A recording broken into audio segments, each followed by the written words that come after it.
back to Ina Bear Farm. I'm going to do an update video today about our nitrogen fixing plants that we use here in our project where we're converting a pasture to food forest on the Big Island of Hawaii. We did a video a while back. It was pretty close to when we first started the project, and now that we've had some time to evaluate how certain things have gone, I thought it'd be cool to do an update that specifically looks at the nitrogen fixing plants that we've used and talk about which ones I've been really impressed with and which ones I've been not so impressed with. So given that we're in Hawaii, I don't know, we're here zone 11 or something, it never even remotely close to freezes here. A lot of these plants are particular to the tropics and subtropics. They're warm-loving plants. A lot of the same concepts will apply whether you're in zone 6 or 9, 10, whatever.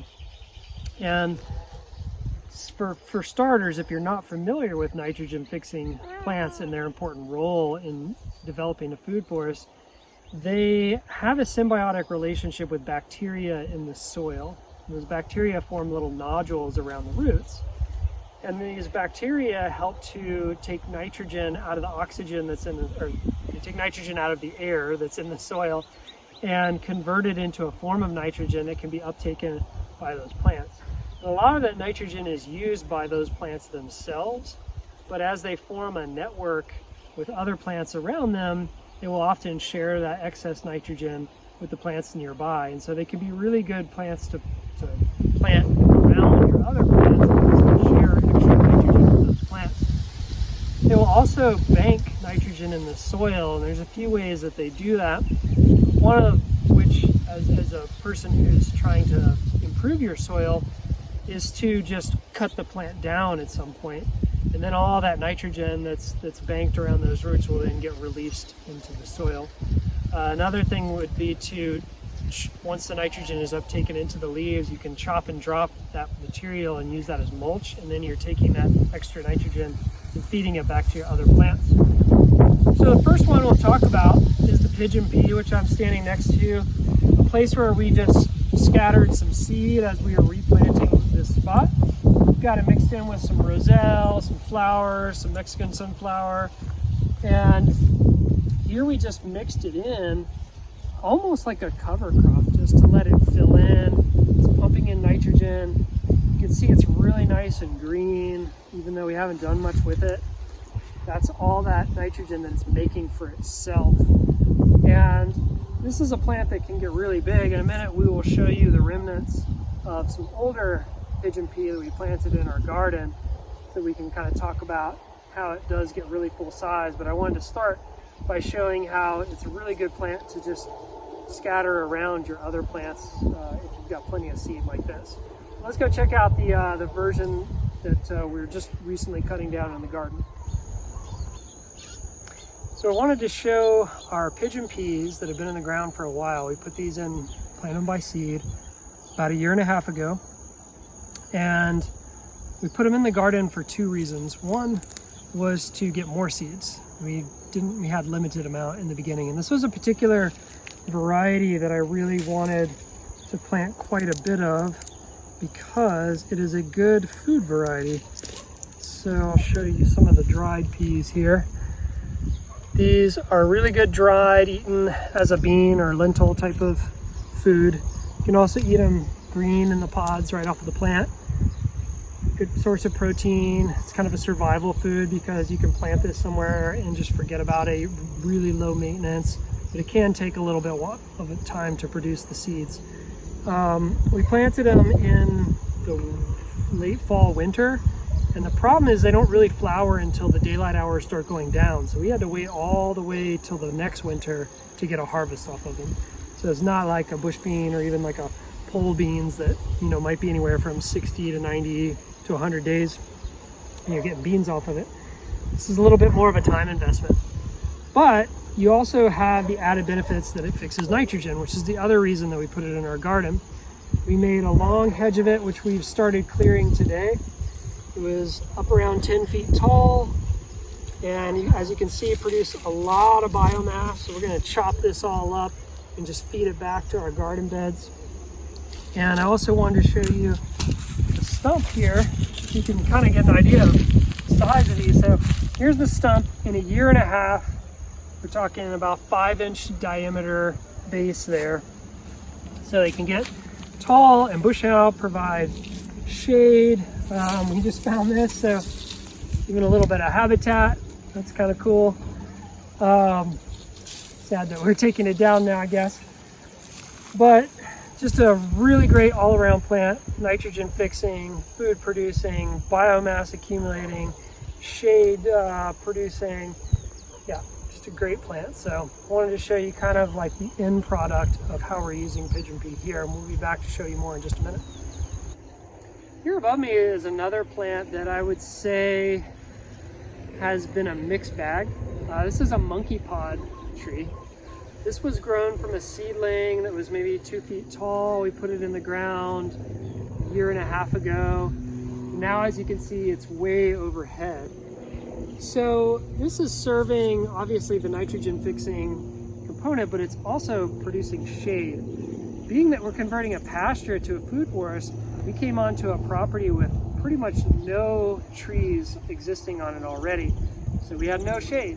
It's really hard to do that much without shade. And this was a good opportunity to create some quick shade.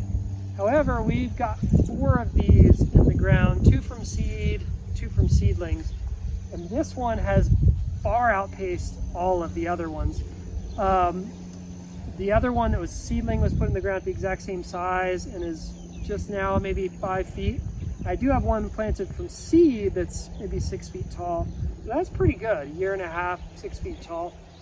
So I wouldn't say it's the best fast growing shade producing tree that I've seen so far, but it is pretty good. And I really like the growth habit where it goes out, and the leguminous leaves produce like a really nice dappled shade. So it's not like super heavy shade, really perfect for fragile young trees that need a little bit early shade in their lives.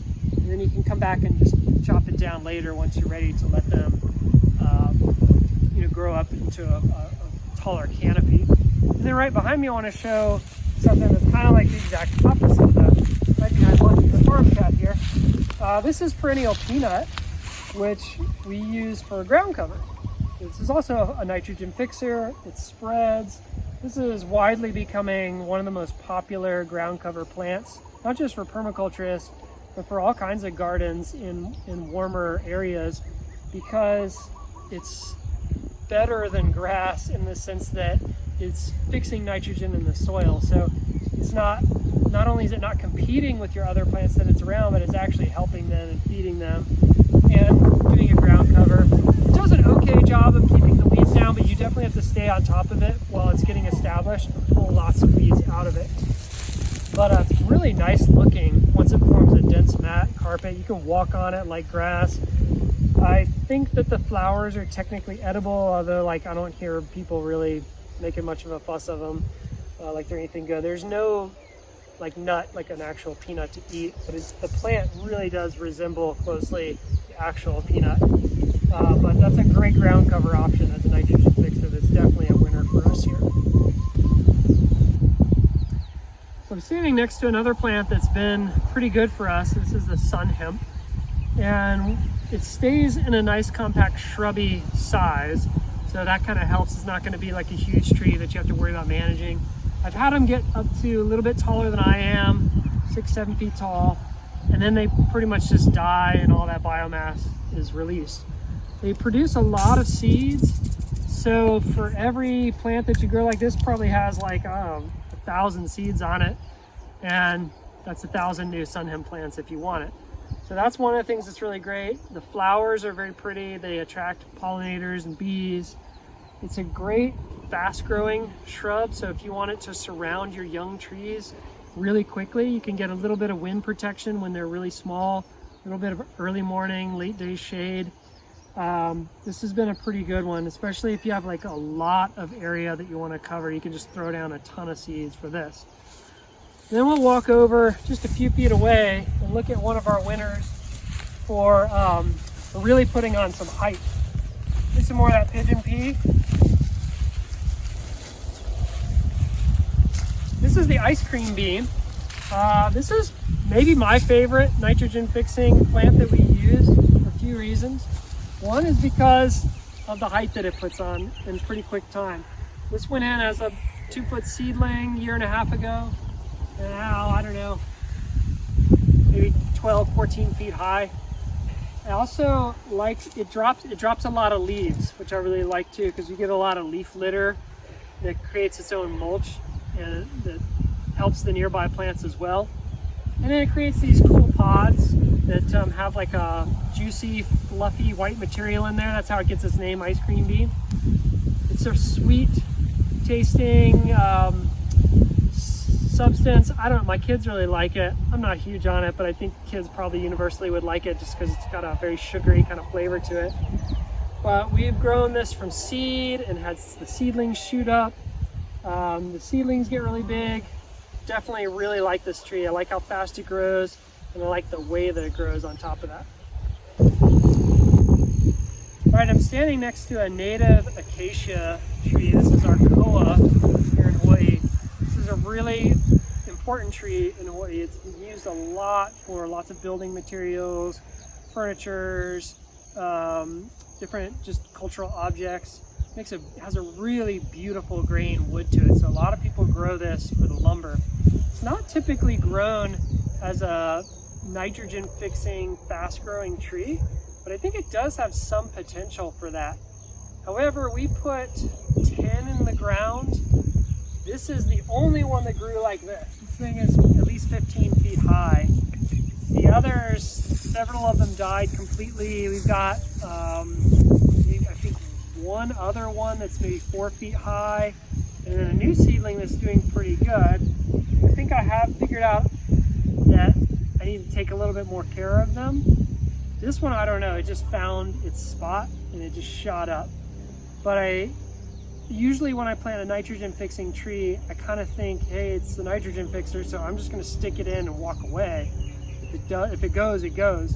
This one I should have probably treated a little bit more, pampered it a little more like I do my fruit trees with some mulch and fertilizer, and kept it watered and all that. And then I think you'd probably get good results. But there's also an elevation issue. I think we're right at about the borderline for the elevation. So we're at about 1,100 feet.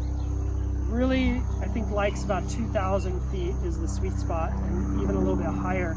So we may be a little bit low in elevation for the koa. This one's doing great. We have a few more that we hope will end up doing really well, but probably not the best tree if you're really trying to produce like fast shade or biomass. This is also not a good one to chop and drop, because what happens with this one oftentimes, if you chop it, it will get a fungal or bacterial infection, and then the whole tree will die. So it doesn't operate similarly to like an ice cream bean or any of those other ones, but still pretty cool to shoot. All right, now I'm standing next to a Gliricidia, which is also commonly referred to as Madre de Cacao and a few other names, sometimes called quick stick. It is a fast growing nitrogen fixing tree. It's often taken from cuttings. And I've seen some really cool applications where people will use it as fence posts, and then the posts start to grow and you end up with this kind of like live fence. And we've even tried to apply that in a few spots on our property.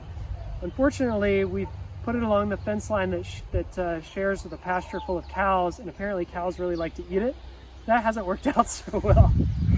But I want to talk about growing it from seed versus growing it from cuttings. This is grown from seed. And so this was in the ground less than a year ago. It's already maybe 8 feet tall in some places. Lots of growth. It's doing a really great job. It's providing some shade for this mangosteen I have growing under it here. I'm really happy with this this particular one grown from seed. And I want to show you the one grown from cutting. So here's a Gliricidia that we grew from a cutting, and it's been in the ground about 6 months. So it's possible in another 6 months it'll catch up to the one that we grew by seed. But I've just seen generally that growing from seed is way better if you can get your hands on some seeds. The seeds grow really fast. It's not like you get a leg up by starting with a cutting. I have grown a few from cuttings that were pretty big in diameter, and those are now like 20 feet tall, but they've been in the ground a year and a half, so quite a while. It just seems like the vigor from the cuttings isn't quite there. I've also lost a lot of cuttings where they just didn't put roots on them at all, just died out, and it takes like 2 or 3 months before you can tell if they're going to take or not. So just depends on your timeline, your patience, and what exactly you're trying to do. But if you can get seeds, I would definitely recommend just go straight from seeds. They do really well from that. Otherwise, it's been a really great plant.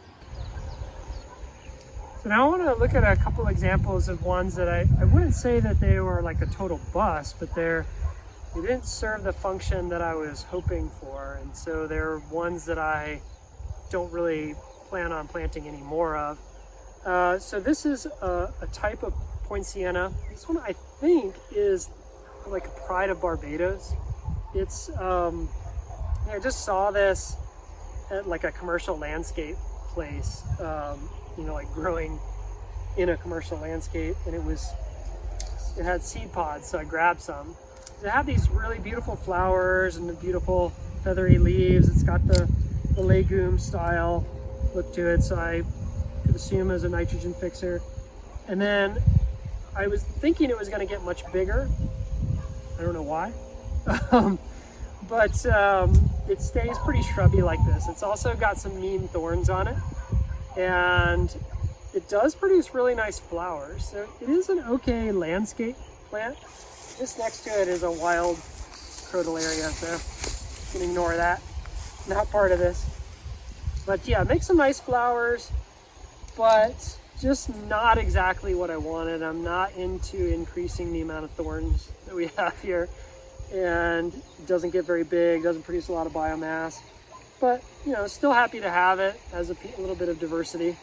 But I've also tried to grow Royal Poinciana from seed and have not had very good luck with that. I've had seeds in pots for a year and a half that are like 4 inches tall.